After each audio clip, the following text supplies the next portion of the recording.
Palihog kay Dr. Anthony Coles sa delivery room. Palihog kay Dr. Anthony Coles sa delivery room. Ang may handom nga pagbago sa distrito sang Bacolod. Doktor nga mapisan, mabinuligon, batanon, tuod-tuod nga nagaserbisyo nga wala sang paylo. At paragrabe ulat tungkol po sa inaasang pagpasok sa bansa ng 20 bagyo. Ngayong taon, makakatop natin si Army Secretary Anthony Coles, Deputy Presidential Spokesman at Deputy Administrator po ng Office of Civil Defense. Sa oras sang kalamidad, masaligan Administrator sang National Disaster Coordinating Council kag sa hubin nga edad madamo na ang naatubang baha, sunog, linog, bagyo kag tanan nga kalamidad. Isa-isa ni Doc Anthony ging atubang.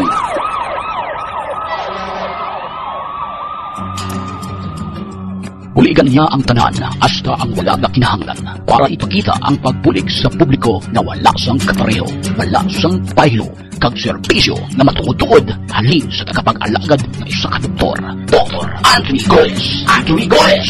Dr. Anthony Coles! Ang atong nalihog sa Bacolod City sa Kongreso.